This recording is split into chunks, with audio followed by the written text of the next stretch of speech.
लोगों को मैं ना निवेदन करूंगा ना संदेश दूंगा, उन लोगों को मैं चेतावनी देता हूं कि आप लोग सुधर जाएं, अन्यथा हम सुधार देंगे। तुम्हारे भ्रष्ट अफसरों के कारण, तुम्हारी लापरवाही के कारण 34 साल में कानून लागू नहीं हो पाया। तुम्हारी पुश्तें नष्ट हो जाएंगी, तुम्हारी औलादें भ्रष्ट हो जाएंगी। तुम्हें एक दिन ऐसा आएगा कि तुम ना यहाँ के रहोगे ना वहां के रहोगे, बीच में लटके रह जाओगे, ना यहाँ सुनेंगे ना वहां सुनेंगे।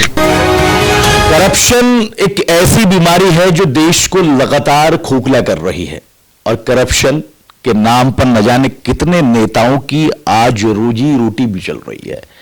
करप्शन के नाम पर न जाने कितने लोग बन गए, और करप्शन हटाने के नाम पर भी न जाने क्या क्या खेल यहां पर देखने को मिले।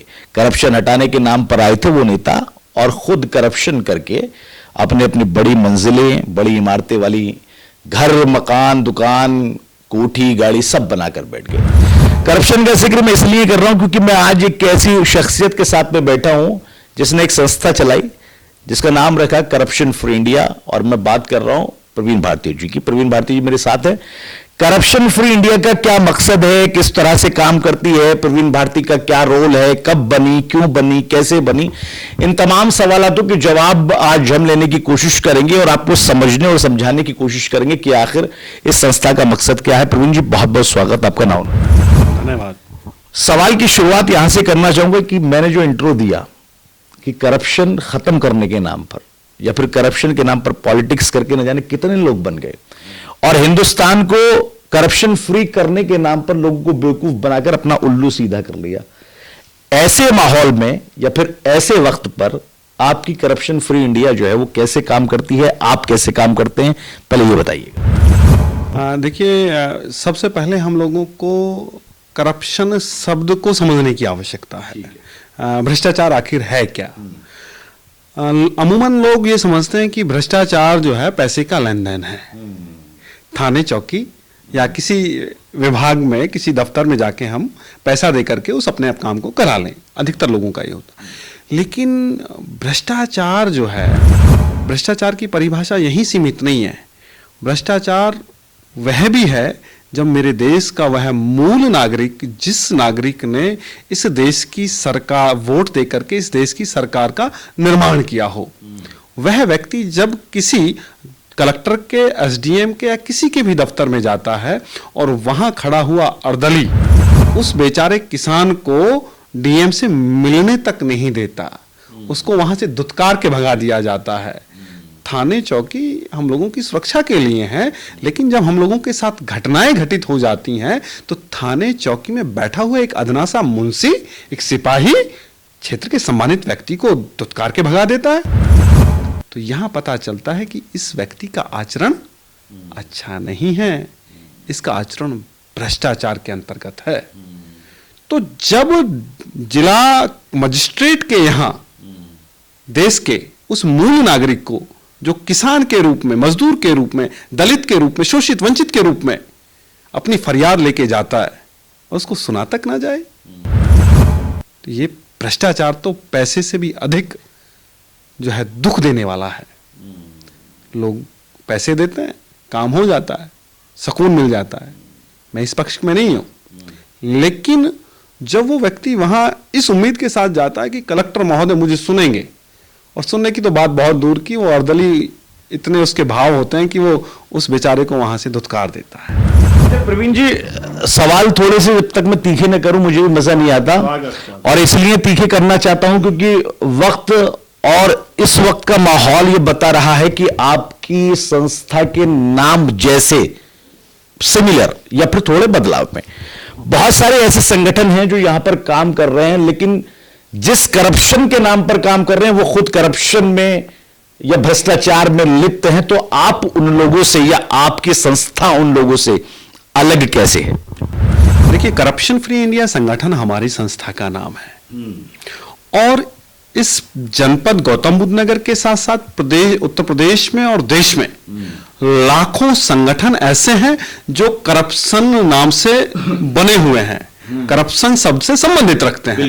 कोई एंटी करप्शन है, कोई करप्शन फ्री इंडिया ब्यूरो है, कोई करप्शन फ्री ऑर्गेनाइजेशन है, ऐसे करके बहुत सारी संस्थाएं काम कर रही हैं। तो वो संस्थाएं क्या है कि वो जो एंटी करप्शन एक उत्तर प्रदेश का विभाग होता है, पुलिसिया विभाग होता है, वो इस तरीके के नाम रखते हैं और ऐसे ही लोगों का निर्माण करते हैं ताकि जिस व्यक्ति को वो अपना मेंबर बनाए वो और पुलिसकर्मी और अन्य विभाग के लोग ये गुमराह हो जाएं कि ये एंटी करप्शन मेरठ की टीम तो नहीं है, हाँ, ये एंटी करप्शन टीम लखनऊ की टीम तो नहीं है। और ऐसी ही उनकी आईडी, वैसी ही उनकी व्यवस्थाएं होती हैं। और वो लोग अपने जो मेरा अपना अनुभव है, मैं वो आपको बता रहा हूं। मैंने देखा है कि वो लोग एक मेंबर को जोड़ने के एवज में सदस्यता शुल्क के रूप में 11-11 हजार रुपए लेते हैं, 21-21 हजार रुपए लेते हैं। जब एक साधारण व्यक्ति, उसको सिर्फ ये बताया जा रहा है कि तुम्हें सिर्फ थाने और चौकी और तहसील में जाके अपना रौब दिखाना है, अपना आई कार्ड दिखाना है, अपना परिचय देना, इससे तुम्हारा काम हो जाएगा। तो फिर उस व्यक्ति के दिमाग में सेवा का भाव नहीं होता है। उसको लगता है कि यहां जब 11 हजार दिए हैं तो मैं यहां से 11 लाख रुपए कमाऊं। यहां से दलाली का और यहां से भ्रष्टाचार का जो है शुरुआत होती है। तो और जो करप्शन फ्री इंडिया जो हमारे संगठन की बात है, तो हम लोग 50 रुपए और 10 रुपए में सदस्यता रखते हैं। सदस्यता जो शुल्क है वो 10 रुपए और 50 रुपए है। वो इसलिए क्योंकि जो हम आई कार्ड देते हैं, कम से कम उस कागज का तो वैल्यू निकल करके आए। और व्यक्ति अगर 10 रुपए ना दे जेब से, तो राष्ट्र के और समाज के सहयोग में कुछ नहीं कर सकता। अच्छा भारती जी, ये बताइए कब शुरुआत की आपने इसकी, कहां से शुरुआत की और अब कितने जिलों में आपका जो संस्था है वो काम कर रही है, किस तरह से काम कर रही है, थोड़ा बताइए। करप्शन फ्री इंडिया संगठन का जन्म 23 दिसंबर 2013 को गौतम बुद्ध नगर की पावन धरा से हुआ। और ये संगठन कोई साधारण तरीके से नहीं बना। उससे पहले मैं पत्रकार हुआ करता था। पंजाब केसरी और चेतना मंच अखबार में मैंने पत्रकारिता की। लगभग 5 वर्ष में मैं यहाँ इस शहर में मैं पत्रकार रहा। 2012 की घटना है। बसपा की सरकार हुआ करती थी प्रदेश में, और मैं दिन प्रतिदिन की तरह अपने दफ्तर जो कासना में हुआ करता था वहाँ जाया करता था। उसी मार्ग से मैं आनंद आश्रम में रहता था, तो होंडा चौक से होकर के हम लोग रोज गुजरते थे। तो एक दिन हम देखते हैं कि एक पीसीआर जो है वहाँ खड़ी है होंडा चौक पे, और वहाँ एक ठेला लगाता है पराठे का एक बच्चा, और उससे वो लोग धमका रहे हैं, बात कर रहे हैं। तो मैं उनके व्यवहार से समझ गया कि इस बच्चे को परेशान कर रहे हैं। तो मैं वहां पहुंचा, मेरी मोटरसाइकिल पे प्रेस लिखा हुआ था, तो पुलिसकर्मी वहां से चलते बने। इत्तेफाक ऐसा रहा कि दूसरे दिन भी उसी समय और वही लोग, वही पीसीआर उस बच्चे को लाठियों से मार रहे थे। वो पुलिसकर्मी, जिनमें 3 सिपाही और एक दरोगा जी थे, और एक उनका प्राइवेट ड्राइवर था। तो मैं पहुंचा, मेरी मोटरसाइकिल को देखा और वो वहां से निकल गए। और उस बच्चे को मैंने पूछा कि भाई तुम्हें क्यों मार रहे हैं? वो यादव जाति से आता था, मुझे सिर्फ उसका टाइटल याद है, नाम तो अभी याद नहीं है क्या था। हमने पूछा भाई तुम्हें क्यों मार रहे हैं? तो वो बच्चा हमें बात करने को तैयार नहीं हुआ। हमने थोड़ा सा उसके अपनी आत्मीयता से बात करना शुरू किया, तो वो बच्चा रोने लगा। उसके लाठियां छपी हुई थी, नखून, पैर का जो है अंगूठे का नखून निकल गया। तो हमने कहा हम तुम्हारी मदद करेंगे। तो उस समय सीओ राहुल कुमार थे, एसपी देहात ब्रजेश कुमार थे, और सीओ राहुल कुमार थे। तो मैंने एसपी देहात ब्रजेश कुमार जी से लिखित शिकायत की, और जिला अध्यक्ष बसपा के उस समय प्रदीप भारती होते थे, उनको मैंने फोन करके कहा कि तुम्हारी सरकार में गुंडागर्दी चल रही है।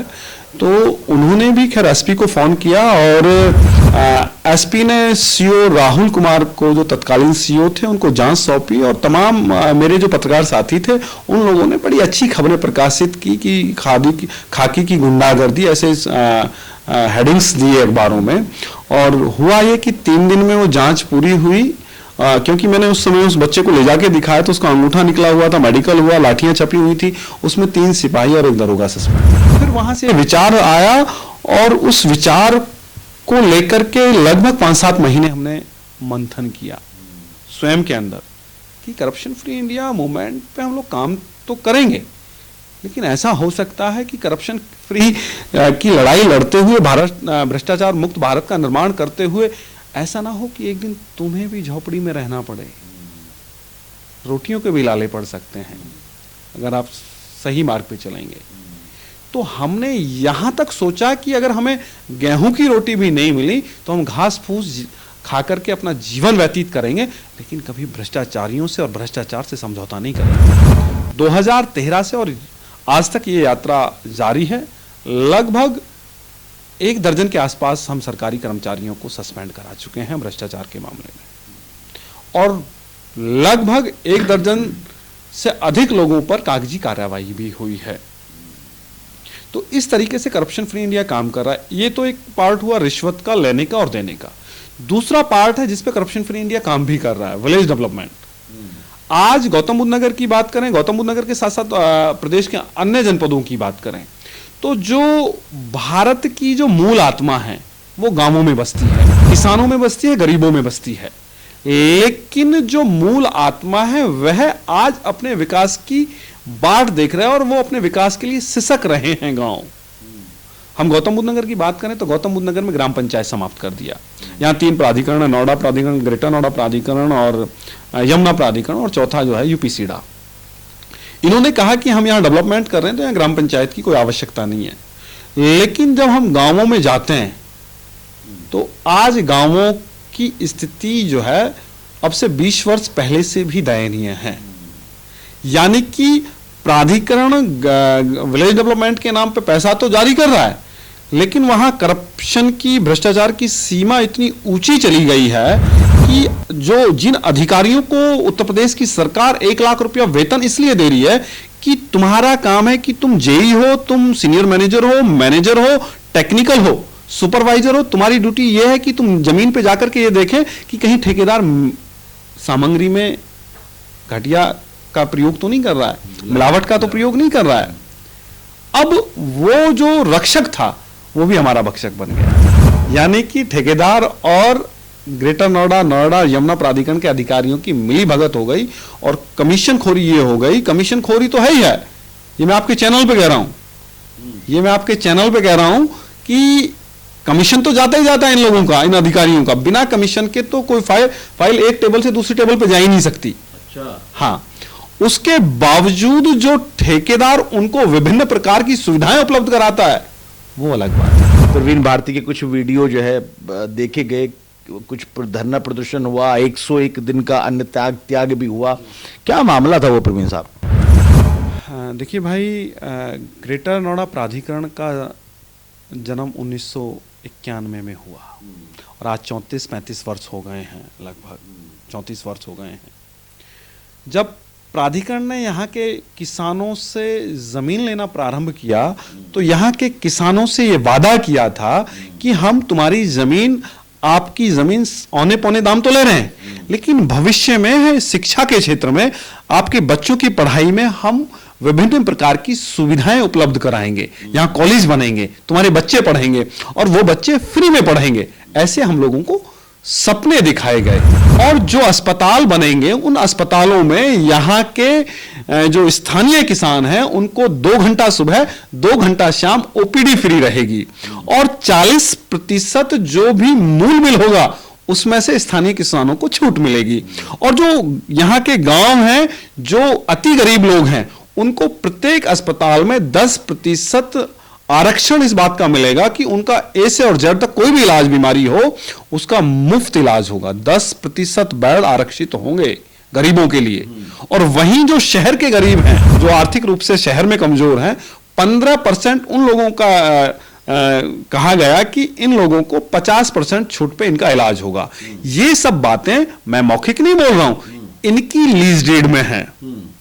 जब इन्होंने 1 रुपया, 2 रुपया, 1000 रुपया प्रति वर्ग मीटर जमीन स्कूलों को और अस्पतालों को दी, तो तब उन्होंने प्राधिकरण ने शर्त लगाई थी कि आपको स्थानीय किसानों के बच्चों को ट्यूशन फीस में 25% छूट देनी होगी। आपको यहाँ के स्थानीय किसानों को 2 घंटे सुबह 2 घंटे शाम ओपीडी फ्री रखनी होगी। आपको इनके इलाज में भारी उसमें जो है छूट देनी होगी। लेकिन यहाँ स्कूल कॉलेज बने, अस्पताल बने, लेकिन आज तक किसी भी किसान के बच्चे को छूट नहीं मिली और ना ही किसी भी किसान को इलाज में यहाँ छूट मिली।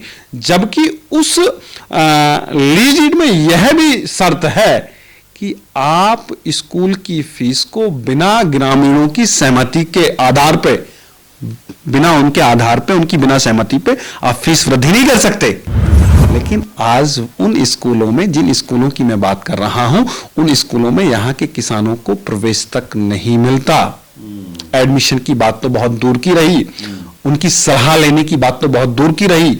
यानी कि स्कूलों के नाम पे जो लूट गौतम बुद्ध नगर में हो रही है, वो देश के किसी दूसरे कोने में नहीं है। वैसे ही यहाँ अस्पतालों में भी दबा करके लूट हो रही है। यहाँ अस्पतालों में भी ये लिखा है कि जो रेट होंगे वो रेट एक समान होने चाहिए। यथार्थ का कुछ है, कैलाश का कुछ है, सहदेव का कुछ है, आइवरी का कुछ है, और दूसरी अस्पतालों का कुछ है। यानी कि जिसको जैसा मौका मिल रहा है उस तरीके से यहाँ के लोगों को लूटने का काम किया जा रहा है। उस लूट के विरुद्ध करप्शन फ्री इंडिया संगठन ने ग्रेटर नोएडा प्राधिकरण पर हल्ला बोल प्रदर्शन किया और मांग की कि इसको तत्काल, जो लीज डीड के अनुसार किसानों को छूट की बात कही गई है, उसको तत्काल लागू किया जाए। अन्यथा करप्शन फ्री इंडिया संगठन इन अस्पताल और स्कूलों के मुख्य द्वारों पे जाकर के स्वयं अपने हाथों से लिखेंगे लीज डीड में लिखी हुई बातों को, और गांव-गांव जाएंगे, लोगों को जागरूक करेंगे। ओएसडी को ज्ञापन देते हुए कहा कि तुम्हारे भ्रष्ट अफसरों के कारण और तुम्हारी लापरवाही के कारण 34 साल में एक कानून लागू नहीं हो पाया। इससे हमारी आत्मा दुखी हुई और हमारी आत्मा ने कहा कि हम लोगों को न्याय दिलाने के लिए, उनकी हक की लड़ाई लड़ने के लिए, हमारे अंदर जो पीड़ा है उसको, लड़ाई को लड़ेंगे, लेकिन हम 101 दिन तक अन्न ग्रहण नहीं करेंगे। अन्न से बनी हुई कोई भी खाद्य पदार्थ को हम स्वयं उसका भोजन नहीं करेंगे। सिर्फ पानी, दूध और जूस और सब्जियों के सहारे 101 दिन हम व्यतीत करेंगे।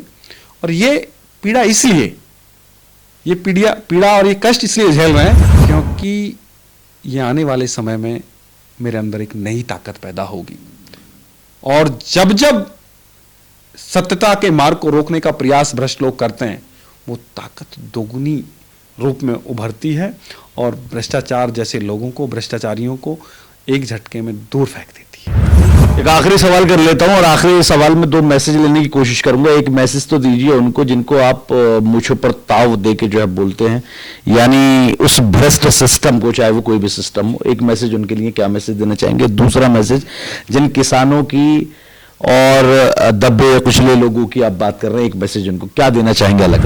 मैं दबे कुचले किसानों को यह निवेदन करना चाहता हूं, मैं संदेश तो नहीं दे पाऊंगा उन लोगों को क्योंकि वो सब मेरे परिवार और घर के लोग हैं।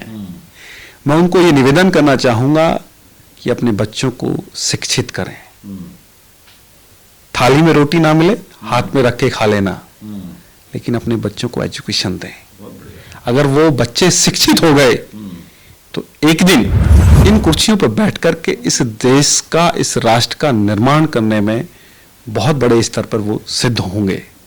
और दूसरी बात संदेश देने की, आपने उन लोगों के लिए कहा जो लोग सिस्टम में हैं, जो लोग हमारी व्यवस्थाओं को व्यवस्थित तरीके से हम लोगों तक पहुंचाने की जिनकी जिम्मेदारी है, जिनकी सुरक्षा की जिम्मेदारी है, जिनकी शिक्षा और चिकित्सा की जिम्मेदारी है, उन लोगों को मैं ना निवेदन करूंगा ना संदेश दूंगा। उन लोगों को मैं चेतावनी देता हूं कि आप लोग सुधर जाएं, अन्यथा हम सुधार देंगे। और हमसे भी बच गए तो परम पिता परमात्मा की लाठी से नहीं बचेंगे।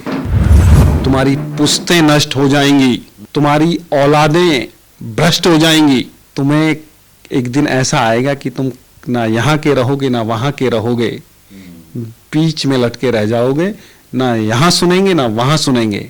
आप अपनी बात को कहते रह जाओ। बहुत बहुत शुक्रिया, बहुत बहुत धन्यवाद आपका प्रवीण भारती जी। तो प्रवीण भारती जी हमारे साथ थे और साफ तौर पर कुछ संदेश तो नहीं दिए, रिक्वेस्ट एक जगह की गई और एक जगह चेतावनी दी गई, तो आपकी भी समझ में आया कि करप्शन फ्री इंडिया काम कैसे करता है या फिर किस जोन में काम करता है, किन किन लोगों के लिए काम करता है। प्रवीण भारती लगातार ऐसे ही मुद्दे जो है वो उठाते रहते हैं, प्राधिकरण के बाहर अपनी मूंछों पर ताव देकर अधिकारियों को ललकारने की बल्कि कोशिश नहीं की बल्कि ललकारा और साफ तौर पर कहा कि आप अपने काम को सही ढंग से कीजिए वरना फिर अंजाम जो है और भी ज्यादा गंभीर हो सकता है। नाव नोएडा के लिए अफी हिंदुस्तानी।